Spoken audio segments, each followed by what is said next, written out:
জিয়া রহমানের মৃত্যুর সংবাদ যখন ঢাকায় পৌঁছল, তখন জিয়া রহমানের যে অনুসারী, জিয়া পরিবারবাদী, কেউ কিন্তু পালাইতে যায় নাই। সেই জন্য পালাইতে গেছিল শেখ হাসিনা আগরতলা পুলিশ রাতে ধরা পড়ল, ব্রাহ্মণবাড়ি আছে, পুলিশ তাকে ধরে ঢাকায় পাঠিয়ে দিল। মারা গেল জিয়া রহমান, শেখ হাসিনা পাঠাল। 17 তারিখে হাসিনা আসলো, জিয়া রহমান 30 তারিখে মৃত্যুবরণ করলো বা শাহাদাত বরণ করলো।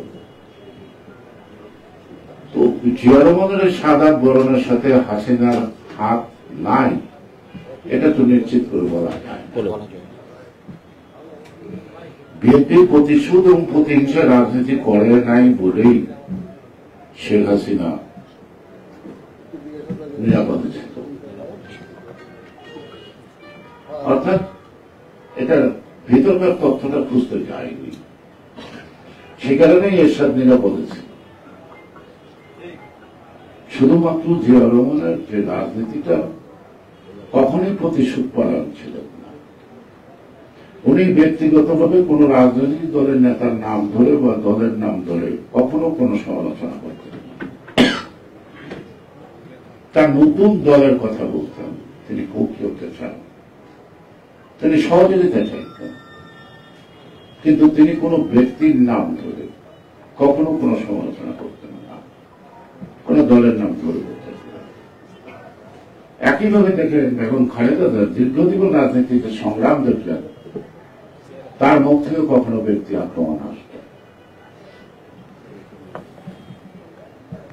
তো আওয়ামী লীগের অনেক লোকরা বলতো খালেদা জিয়া শেখ হাসিনার নাম করবে না, নাম ল মানে তো গালাগালি করা। উনি গালাগালি করা পছন্দ করেন না, এটা উনি শিখেন নাই, তাই উনি কারো নাম লন না, তাই না? এবং এরশাদ বিরোধী আন্দোলনের সময় ম্যাডাম কিন্তু এরশাদের নাম ধরে বলতে দিতেন, উনি বলতেন স্বৈরাচারের হাত থেকে গণতন্ত্র।